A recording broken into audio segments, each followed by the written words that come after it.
222. You are watching Sports and Sorts live on YouTube. That's 75% sports, 25% sorts.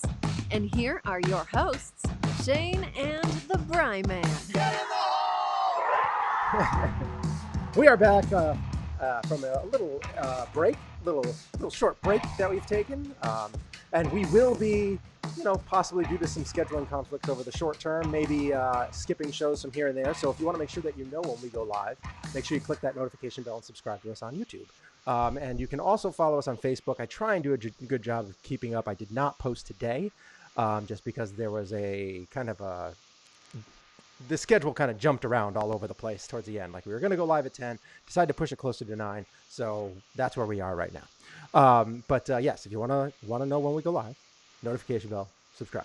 Other than that, we got a lot to talk about today. We're going to get into NFL picks for this week. We're going to get to Astros, their cheating scandal, recap and like what the punishment might be. And, are they really guilty of doing something wrong? We'll kind of talk about that for a little bit. And also we will get into a little bit about the MLB with the Yankees, who they released someone who's really had a lot of contributions to this team over his contract. And also another guy who has had similar Ellsbury issues, where he has Ellsbury? He's had great preseasons.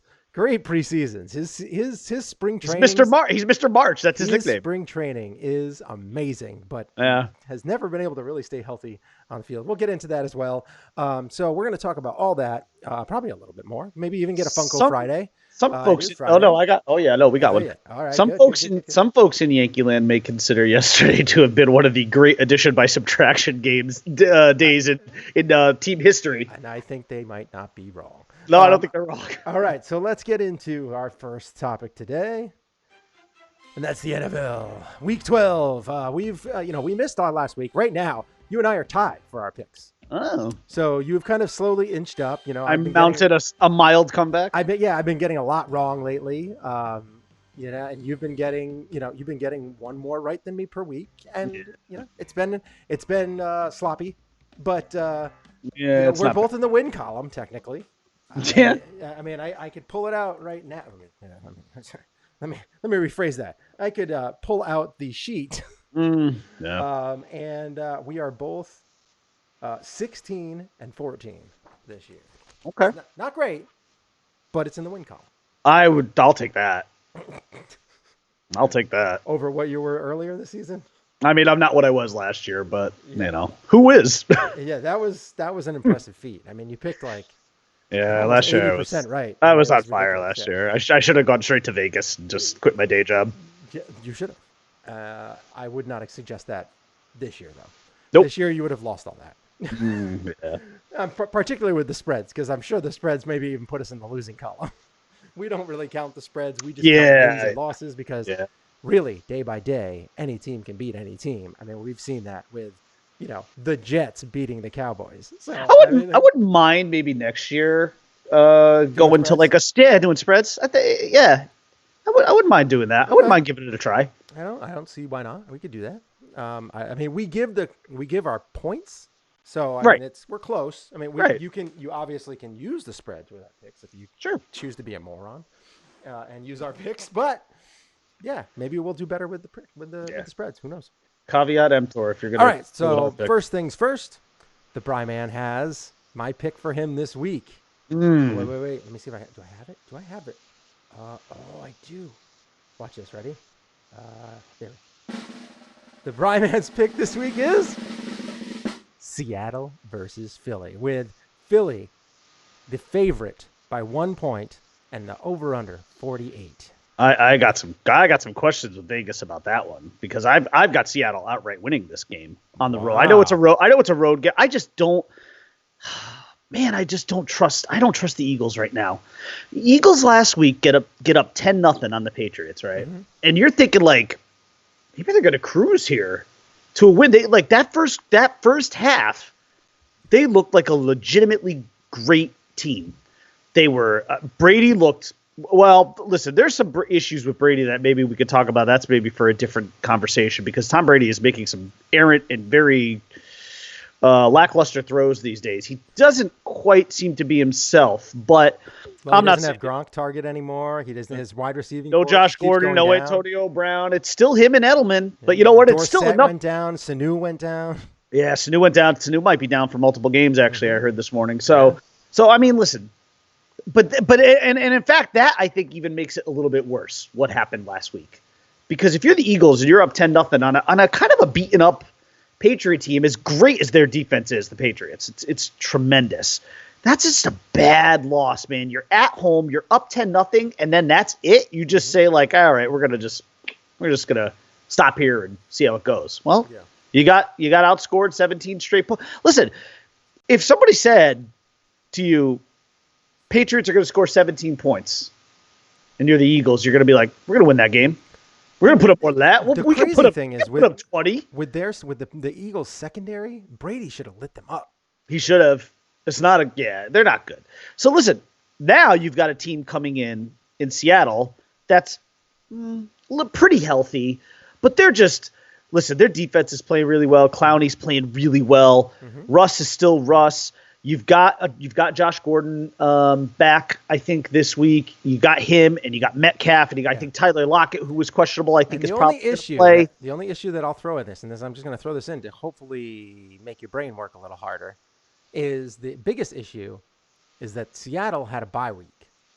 They did. Now, a lot of teams this year have not been playing well. I mean, I'm Out just of the going bye? off of what I remember, and it seems like a lot of teams that come out of they get a little lazy, especially early, and they get down, and they've been. I agree with you. And Pete Carroll has never been known as like this, and I'm master tactician. right. And I've always been like a rust over rest guy. Like I always feel like I don't like being off for a week. In this particular case, though, because the Seahawks have kind of been banged up, I feel like maybe this was a week off that they needed. And I like for Russell Wilson to get a break at this point in the season too. Keep in mind, this guy is now in his low 30s. He's in his early 30s, but the way he plays the game, he's still kind of a mix and match, between running the ball and being a pocket passer.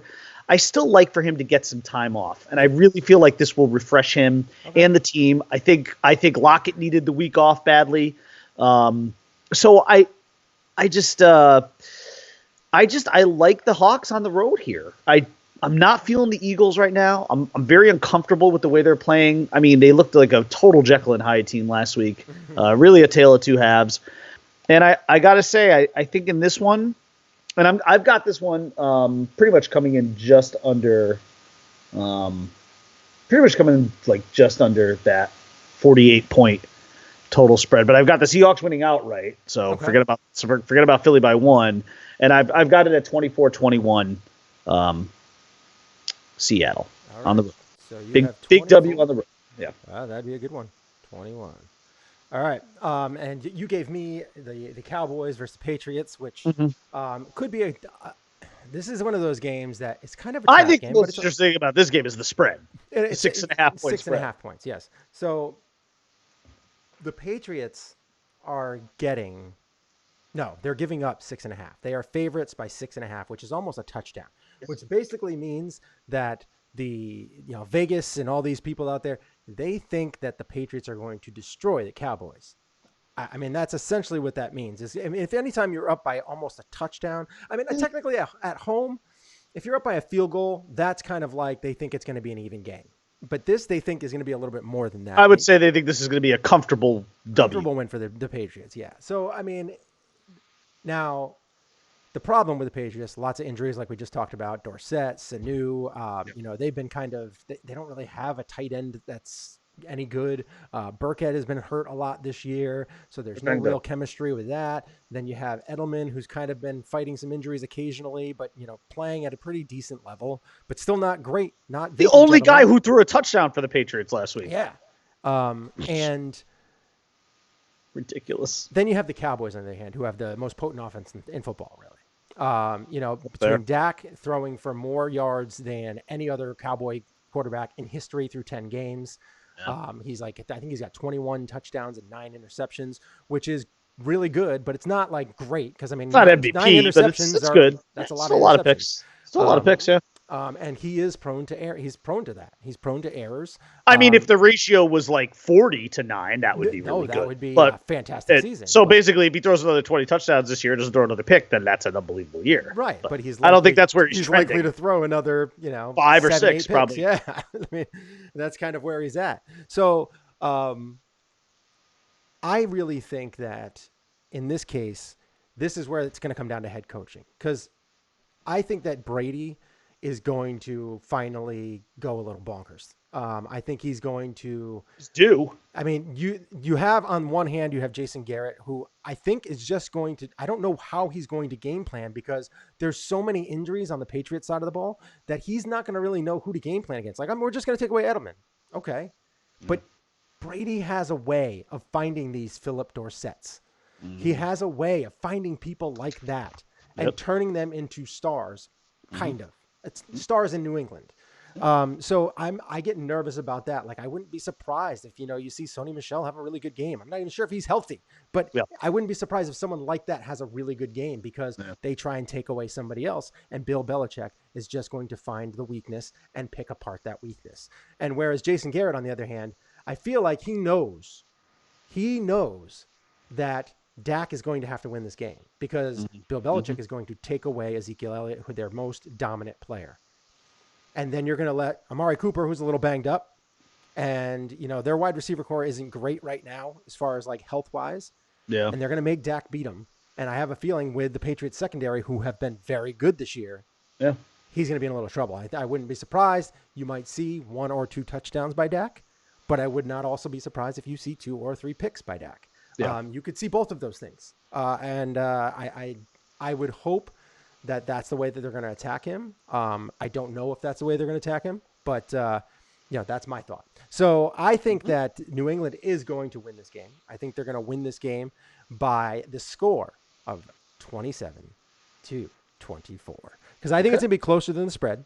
I do, because I think that basically the Cowboys offense is so potent that Ezekiel Elliott is going to get some yards. He's going to get some yards. He might not get 100, but he's going to get some yards. He might even score a touchdown because they might get close and he just might run one in because he's a beast. Yeah.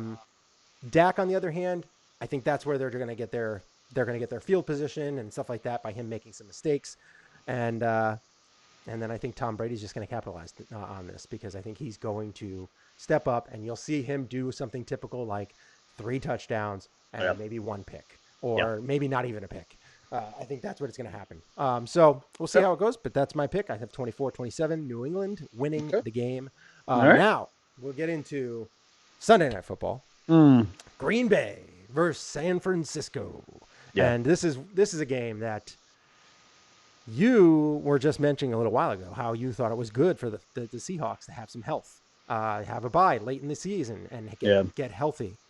Now you have the 49ers, on the other hand, who had a bye week in like week 4 or something like that. Yeah. And they look tired. They are not playing as well as they have, and they look like they could use some time off right now. Kittle's been injured. I don't know if he's coming back for this game. He's been hurt, and if he doesn't, I definitely would not give the 49ers much of a shot here. The Green Bay Packers, on the other hand, they seem to be pretty good. They seem to be pretty healthy, and their defense is good. So I expect their defense to kind of hang in there with 49ers defense. And when you look at the 2 quarterbacks, you have Aaron Rodgers and you have Jimmy Garoppolo. I think that Aaron Rodgers is going to win that argument every time, especially where they are in their careers right now. So I expect the Green Bay Packers to go into San Francisco and win because I think that the San Francisco 49ers are gassed. And I don't think that they have, I think this is kind of like a young team that sprint. It's like you're in cross country. You can't sprint the whole damn time. Yeah. You have to slow down. In the NBA, you have to kind of pace yourself throughout the first 3 quarters so you have all your energy for the 4th quarter. Yep. They have kind of sprinted for the first 2.5 quarters, almost 3 quarters, and they are tired. So I have a feeling the Green Bay Packers, being a more veteran team, are going to, specifically with their quarterback, that they're going to win this game, not by a ton, but I would say 24-17. I actually, I'm with you. I have this. I have not been impressed at all, by the San Francisco 49ers. I know they're 9-1. I'm not going to call them trash because that's not fair. No 9-1 team. No 9-1 team is bad. Well, but there are they are well ahead of schedule. But there are. I'll give you that. But they are very. They are. I do believe that they're a little bit misleading though. But I'll tell you what. You're going to find out in these next 3 weeks. You're going to find out about who the real 49ers are, because they've got this game against the Packers, which, by the way, I'll give you my score right now: 20-15 Packers on the road. And that's which I believe, because of the tiebreak, would shift home field to Green Bay, I think, the NFC. But then next week, the 49ers are on the road at the Ravens. They are not winning that game. And then they are home again the following week. Oh, no, I'm sorry. Then they are on the road again for the Saints. Also a game I don't think they're winning. You're going to find out these 3 weeks right here. Packers, Ravens, Saints. You're going to find out who this real team is. And I have a feeling that real team is going to be 0-3 in those games. I think you're going to look up going into the final 3 weeks of the season, and that team is going to be 9-4. That's my opinion. Wow. I mean, they're still a playoff team. They'll still win that division. Oh, yeah. And they probably will host a home game. But I don't know, man. I honestly think actually they might be, when all is said and done, maybe an 11-win team. Because I'll give them a win at home. I'll give them wins at home against the Falcons and a win at home against the Rams, although I'm not confident in that. And I do not like them the last week of the season on the road at the Seahawks. Okay. So you're going to find out a lot about this 49er team very soon. But they are 9-1 on paper, but that's about it. I have no faith in them. I've watched them because, I actually watch them quite a bit because I have NFL Sunday Ticket. And, they're for obvious reasons here. They are often one of the 2, maybe 3, 4 o'clock games that go on, and I'll keep an eye on them. Just usually it's because I want to watch who they're playing, if I might have some fantasy folks involved, but I'll keep an eye on them, and I am so not impressed by that. I know that's hard to say, like, well, you're not impressed by a 9-1 team. What the heck is wrong with it? But I'll tell you, man, I mean, something is missing there. The Cardinals, should have beat them last week. If the Cardinals were any bit of a better team, they should have won that game. And they did. The Niners did not look good in that game, and they'll be the first ones, I'm sure, to tell you that. Yeah. But. No, it wasn't good, and that's why I think they're just tired. I think that they had a bye week early, and that it can be nice early, and you can rack up your wins. Yep. But you need that kind of a little bit later in the season to help you, go for the long haul. I'm not going to say, some pun intended here, that the 49ers are fool's gold, but I don't believe in them, though. I believe they'll be a pretty easy out in the playoffs. They are getting better and better, and they will be a force to be reckoned with maybe next year or the year after. But then that will be an extended time because they just need to improve a couple of errors. And my big question with them is, who is Jimmy Garoppolo? Is he a franchise quarterback or is he a game manager? I just don't know yet. Yeah, I think you'll find that. I mean, the problem is he doesn't really have the weapons. When he had Emmanuel Sanders, it's great. He's starting to hit that guy Debo. And Dante Pettis did not develop the way that and he's been without Kittle, and Dante Pettis just did not develop the way the Niners were hoping he would, and he really has been a non-factor this entire year, whereas a lot of people thought he was going to be a huge factor, and from a fantasy perspective, I even drafted him late. I mean, it was like one of those 13, 14 round things, but he was a guy that got drafted in a lot of leagues. He was owned in a high percentage of leagues, and now he's like... he's not even, he's probably 80% available. Yeah. So, hey, Garoppolo stats. Let's see what he's got for stats this year. I just want to see what his touchdown to. I think he's been okay, but no, I don't think he's been bad. I think he's thrown more touchdowns than interceptions. Well, that's always a plus. Let's see. This is by the 1 minute. Is that by the week? Yes, that's by the week. Doesn't give me a season. Oh, here we go. So he is 18 touchdowns to 10 interceptions. Not that different from Dak. 21 to 9, 18 to 10. A little bit different. Dak has more receivers. Amari Cooper's been healthy pretty much the whole year. Yeah. And, even, what's his name? What's his name? The Galladay? Oh, Kenny Galladay? Yeah, he's been pretty good too. I was getting Garoppolo was stuck in my head. I was like, it's not Garoppolo. It's not Garoppolo. Wait, Kenny Galladay? Kenny Galladay, he's a receiver for the Lions. No, who is it then? There's the G for the. Oh, the Gallup, Michael Gallup. Gallup. Gallup. Yeah. All right, so he's got a couple of guys that he can throw to that are pretty sure-handed, and then obviously Witten, who's very sure-handed, just not very fast. Very old. But yeah, I mean, he's thrown for 2,400 yards, 18 and 10. Those aren't bad. Got a good QB rating. His QB rating is good, 97.7. That's solid. Yeah, I mean, he's good. He's not great, but he's good. No. And Makes a lot of money. I would think that's only going to get better as time goes on and he gets more receivers. If Emmanuel Sanders could ever stay healthy for a full season, he could put up some serious numbers. But he's getting up there in age. Yeah, that's the problem. All right, so now let's get on to we're going to get into the MLB, and we'll start off real quick because I don't think this is going to go very long. What Steve said. Of the Yankees. You could also say that's what he said. But he wouldn't. Yeah. So, well, I mean, in Friends, I don't know if you remember. Chandler said, "I'm glad that speed impresses you."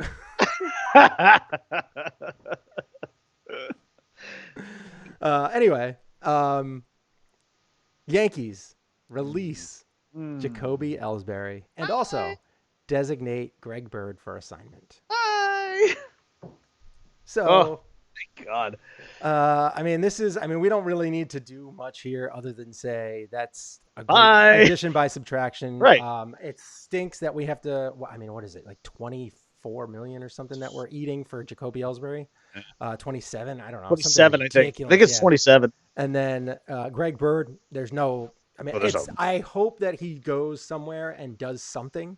It's unfortunate that he couldn't do anything with the Yankees in regular season to be able to help them get better by trading him because they don't need him.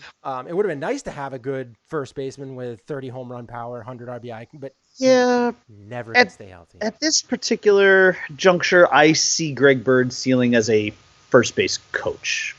That's probably where he's going to end up. Will he stay healthy? Will he stay healthy as a first base coach? I don't know. No, he'll take one off. Like he definitely couldn't. He definitely couldn't do third because doing this. Oh my God! Rotator something there. Yeah, no. Yeah. There's no. Yeah, that's his ceiling. He's a first base coach. He's built like a bird. He looks like a bird. Looks like one. Yeah, very fragile. Very fragile. And I was very supportive of him, by the way, for a long time. I really was. I was for a short while. I was really willing to give him the benefit of the doubt because he was a left-hander let's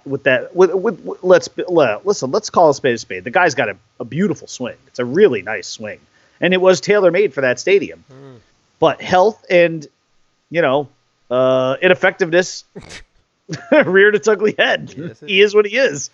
Yes, so it's who we thought he was. Yeah. And Jacoby Ellsbury in many ways is who we thought he was going to be too. Because Yankee fans, I think first of all, everyone knew that was a horrible contract. And I think we were all very concerned about his injury history, and all those fruits came to bear. Unbelievable. Yeah. I mean, that is maybe, if not definitively Cashman's worst signing, it's got to be, right? It's 100%. It's got to be. And it's not Cashman's fault. Was trash. It's just Jacoby Ellsbury is just never healthy. He'd come back for a week and be back on the DL for a year. I listen. We all know about the Kayagawas, and we all know about this and the Carl Pavanos, but this because of the dollar amount clearly this is the winner. Yeah, or the loser, whatever. We could have had Robinson Cano on our team, who would have gotten suspended for steroids and then quickly declined. But it's there still would have been a few quality years in there, but yeah. Oh yeah. This was the hill, especially in Yankee Stadium. This was the hill that Cashman chose to die on. So it's not going to cost him his job. No, it hasn't. If it hasn't now, sorry, Joe. It It's has not gonna, already. Well, yeah. it's not gonna cost him his job. So it ain't happening. All right, so let's move on from there. We don't really need to get into too much of that. It's if you No. guys have anything you want to say about the releasing of Jacoby Ellsbury, I actually saw a funny Twitter post. It was like, "Oh, it's so sad that Jacoby Ellsbury is going to be released." I was like, "Here they go. Here is all his highlights from his time as a Yankee," and it was just a black screen. Right. Yeah. Here's the one thing, though. I mean, well, first of all, I think there's multiple silver linings. One, he's gone. So again, back to the whole addition by subtraction. But the other thing that I like is that I believe that this creates the opening for Clint Frazier to get more playing time. Because if you think about it, Hicks is gone for at least half, if not more than half of the season. So you're going to have Guardian center. You know, Ellsbury was probably, if he was healthy, he was probably going to play some this year. Yes. So with him 100%. gone, this creates opportunities elsewhere with this team. I mean, you know, Tachman's going to be a big part of their plans, but I also believe that Frazier will work his way into some kind of an outfield. I think he and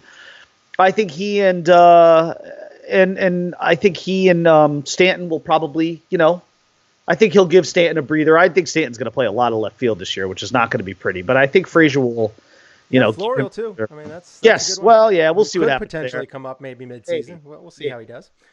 All right, let's move on to the Astros. The Houston Astros. Them garbage can banging, trash cans? laptop using. Oh my Trash God! Bros. Trash Bros. I think that's what I've seen on Twitter. The Well, Trash yeah. Bros. I don't know what to say about this. I mean, there's so much to unpack here. I have a lot of thoughts. So for starters, again, if you've been living under a rock, bottom line is the Astros have basically been accused of cheating, using a camera in center field, and then having those images relayed to somebody who's sitting at basically a folding table in the you know, as you walk into the clubhouse, the walkway into the clubhouse, watching on a laptop, and then based on what the signal is going to be, hitting a trash can X amount of times to basically say, okay, you got a breaking ball coming or you got a fastball coming. It's both crude and intricate at the same time. It's really, you know, and so far, as of right now, you know, nobody has been officially kind of blamed with anything, but right now the fingers are at this stage pointing at AJ Hinch, Carlos Beltran, and Alex Cora. Here's what I want to say about this. Listen, if you want to steal signs the old-fashioned way, guy on second base, you know, relaying those signs to people in the dugout and then they're relaying it to the batter, fine. That's gamesmanship. I have no problem with that. No problem with that whatsoever. I actually think of that less as cheating and more as just like I said, that's gamesmanship to me. I think that's I believe you're as a pitcher and catcher, you have to be able to, you know, mask your signs. Don't fall into a comfort zone. Right. I mean, look, it's the same. Right. It's the same thing as tipping pitches. Like if you know what Luis Severino is going to throw, why would you take advantage of that? Every time Luis Severino, when he gets to a 2-1 count, throws a fastball on the outside part of the plate. Right. What are you looking for? Yeah. Right. I mean, come on. And if a guy like Alex Bregman takes him 500 feet to center field, that's your fault then. You know, Sevy, that's on you. Yeah. But listen, I think where everybody and I think where a lot of people draw the line is when electronics get introduced into the fold. Well, you know, yeah, I mean, when you have outside help, electronic devices becoming part of the equation. It's like having a fan in center field going like. Yeah, it's right. I mean, it's just this is where I draw the line. I have a major problem with that, as I think most fans do. Nobody here is going out on a limb in terms of saying, "Oh, well, yeah, you know, I don't think it's that big of a deal." Most people are pretty. I would say, other than Astros fans, most people are pretty much on board with a big time punishment coming down. And here's the thing: I believe this has to be very punitive in nature. I really do, because I think a message has to be sent that you cannot employ these kind of tactics to help win games. You could make an argument that the Astros won the World Series in 2017 because of this. Now, I have heard a lot of talk on sports radio that one of the major punishments should be to take that championship from them. Right. I'm not sure if I'm on board with that. I don't know that I care. You can't really do that. Well, I mean, what's the point? Everyone's going to know they still won the championship. You're not going to make the scandal, and you're not going to make the players give their rings back. Right. You know, I mean, come on. Now going forward, however, here's what I do think you need to do. I think there's a handful of things. One, I have no problem with Hinch, Cora. Beltran's going to be hard to prove because he was a player at the time, but I have no problem with Hinch and Cora being suspended for half, if not more than half of the season. I think the organization needs to be fined. I think you need to levy draft picks. I think you need to take away international money. I think you have to do as many things as you can to send a message to this team that hurts them in 2020. You've got to take wins away from them in 2020. And, you know, I think the biggest thing, though, is the fines and the draft picks are all things that you can kind of get around. Yeah. But I think where you hurt them the most, take away the manager. Bench him for a year. Sit him for a year. That sends a message. Yeah. And there is some kind of precedent for stuff like this. Because if you look at like Bountygate with the Saints, now that was different because that was intentionally basically trying to hurt people on a field. Yeah. So a little bit different. Obviously, this wasn't that kind of thing. But there was clearly intent to cheat here. Mm-hmm. And you brought electronics into it, which you know is not. It's not legal in the game. I mean, and, you know, there's precedent from a Patriots perspective who did use electronics to do this kind of thing. They were fined. Their draft picks were taken. Belichick was also personally fined in that, as well as the team being fined. So but I have some hope because there was a clip, I think, the other day of Rob Manfred, basically saying he's gonna lay the wood to the Astros, and he should. This needs to send a clear, loud message to the rest of Major League Baseball. Because, listen, if you think the Astros are the only team that are doing this, you're nuts. Yeah, no. So the question is, the Astros are basically the Patriots. They're among a handful of teams that are doing this kind of stuff, but they're the only ones that got caught. Right. Oh, the Red Sox got caught, too, with the Apple Watch thing a couple of years ago. But listen, and that got swept under the rug because, hey, Boston media, whatever. The bubble took care of that. But in this case, though, punitive. I'll say it again. Punitive. Gotta hit this team hard where it hurts. I don't think taking a championship away will do that, but I do think that putting the manager on the bench for a year and maybe putting Alex Cora on the bench for a year, I think that will send a message across baseball. Yeah. I agree. I can't say anything more than you just said. You kind of just spoke all those words, and it was like you reached into my brain and vomited them out. Those words were spoken. Yeah, I don't know about. I think Cora probably will get more of a slap on the wrist. He might miss. Yeah, probably. Maybe a quarter of a season. Yeah, like if that, like that. Yeah, maybe like 10 30 games or something like that. Yeah, nothing crazy. Nothing that the Red Sox won't be able to get around. That's even if he gets that. I mean, he could get a slap on the wrist, and maybe miss 10 games or something, like something small. AJ Hinch, I would be shocked if he doesn't get at least half a season. Oh yeah, no, it's got to get at least half a season. Got to be at least half a season. Yeah. Has to be. That's what I would. That's how my feeling on it. All right, so that's pretty much it. Oh, we got a quick Funko Friday, right? Oh yes, and we can do that on the way out. Okay. Yeah, go ahead. Funko Friday is Friday. This one is kind of for you too, because we're still in the spirit of the Movember, no shave, kind of thing, right? So I wanted to feature another beard. Yesterday. I wanted to feature another bearded guy. As you can tell, I have not shaved, and I will not be shaved. It's getting frothy. I like it. Yeah, we're getting there. So this one is for you too. The bearded Aquaman. Yes. Arthur Curry. I don't have my Aquaman here anymore. My son stole it. Look at that nice beard. Look at the hair. It's nice, yeah. He's good. He looks good. Yeah. Aquaman, which has been on, I think, like HBO or Cinemax a lot. That's awesome. So. It was a fun movie. It wasn't great. I liked it. It was fun. Can we on the way out, can we just mention very quickly, by the way, third episode of The Mandalorian is available on Disney Plus today, and I have loved the first two episodes. Baby Yoda is just tremendous.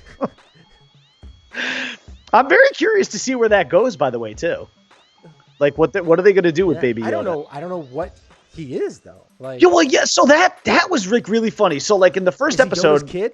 So, right, like so, the first episode we're introduced to Baby Yoda, and the first question that popped into my mind is like, I think one of the kids might have even said to me like, "Well, what is Yoda?" I'm like, His species is I think it's and I was like, Jesus, I don't actually know. So of course I Googled it, He's a and gremlin. there is no species at all for Yoda.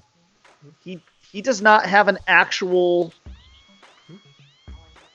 breed of species. So Yoda is not baby Yoda he's unknown. He's an unknown. But I have really enjoyed the first 2 episodes of The Mandalorian. I think it's been a really fun show. I think it's well done. I've been very impressed with what Jon Favreau has done here. I know you have not been impressed with the score, the music, which I kind of, which is fine. But Sounded like a Rocky movie to me. But I've really enjoyed this though, because it kind of has dived into that whole world of bounty hunters and Jawas, and I've really enjoyed it. It's fun. I agree. It's a fun show, and Disney Plus just in general is pretty awesome. I don't know what's going on. Can you hear me? I can. You Yes. can? All right, because it's coming in crackly on my side. Hold on. You're crack-a-lacking? Yeah. I don't know. It's cracky on my side. Crackly. When I talk, I can hear it in my headphones. It's weird. I don't know if it's going on my headphones, but all right. So that is pretty much it for our show. I would like to get into more Disney Plus and all that kind of stuff later. Maybe we can do that on Monday if we're here for that show. We will let you know, just like I said. So hit the subscribe button, hit that notification bell, and you will be notified whenever we go live. And in the meantime, Part of the journey is the end. Go watch The Mandalorian, 3rd episode. I'm gonna watch it tonight. I'm gonna watch it tonight. Yeah. When I get home, I'm going out for a little bit, date night, going out. Oh, good. Good for you. I'm gonna have a couple of glasses of wine, and then I will come home and I will sit down and watch The Mandalorian. Oh, you're gonna buzz text me. I know it. Of course. There's gonna be a Mandalorian buzz text. Why wouldn't it? Baby Yoda's gonna do something stupid, and you're gonna be like, I hate this. Yeah. Like this Mandalorian's gonna go and change his diaper or something. Right. Like that. Exactly. What? Yeah. But so far, so good. It's going to be like yellow Yoda poop, and you're going to be like, why isn't it green? It should be green. Actually, I wouldn't mind yellow. That'd be normal. If it's brown, I'm going to be totally out. Totally out. Yeah, right. That won't work. If it's yellow, you might have to worry about him a little. It could be like a jaundice problem or something. Maybe he's got diarrhea. In the sun. Yeah, a little bit. A little too much bile going on in there or something. All right. So, anyways, thank you for watching and listening. However you got this in. Sorry, Clint. We have not. Yes, it is over, and we have not talked about the Bills today. It's over? I expect the Bills. I expect the Bills to win. They better win this week. They need to keep. What do they got? They are playing somebody not that difficult. They're 7-3, right? It wasn't a super. Yeah. Yeah, they'll probably be 8-3. Boy, I'll tell you, They are playing. What was it? I did expect. I looked at their game because I was thinking about giving it to you, and I was like, nah, that's too easy. Oh, they're playing Denver. They're going to crush them. Yeah, they're going to crush Denver. They should. It's in Orchard Park. They should win. And they should. Their defense should light them up. So yeah, I think. They'll be 8-3 if they win that game. Yeah, Boy, they are good record. Magnificently in the hunt for a playoff spot. They're going to be right there, man. I would love to see them get like one more shot at the crack at the Patriots in the postseason, just to see if they could maybe knock them off. Yeah, and with a healthy Josh Allen, I mean, I need more growth from him. I need more growth. It's understandable. I get it. I can tell when I watch. There's still some question marks there. He's so raw. So raw. Yeah. He's got a lot of talent, but he just needs to work on the touch. He needs to start. He needs to practice like Peyton Manning, watching tape and practicing those touch throws over and over and over and over and over and over and over again. All right. Thank you for watching. We'll be back on Monday, and most likely Mike back on Monday. Follow us on Facebook and Twitter and all that stuff, and we'll try and keep you in the loop. If not, like I said, subscribe, notification bell. You want to say anything on the way out? No, I covered all of my other previous things. I slipped them in there. Okay. I will. I'm good. Happy Thanksgiving in case we're not here Monday. Yes. Find me on Twitter at IronHornetsFinkle. Oh, you can find me on Twitter at _Brian_man. There is one other thing I'm very excited about tonight. When the girls get home from school, we start that Christmas decorating. The month-long decorations. that it take to fill up the house? It takes 2 full days, plus a little spill a little into Sunday as well. Yeah, I want to try and get as much done as I can tonight. Nice, very nice. Yeah, because I'm seeing Trans-Siberian Orchestra again on Sunday. Very nice. I'm taking the girls to that. Yeah, I'm really excited to take them to that because that's a fun show. If you've never seen Trans-Siberian Orchestra, oh my god. Yeah. So yeah, it's cool. that is high grade entertainment right there, man. There's lights And, fire. the music is great. The singers are just incredible, just job. awesome. It's a really cool show. So can't wait for that. Very All right. excited. We are out. See All you right. on Monday. Yep. I Have a great spoken. weekend, all. Yes. Okay, good. Bye now.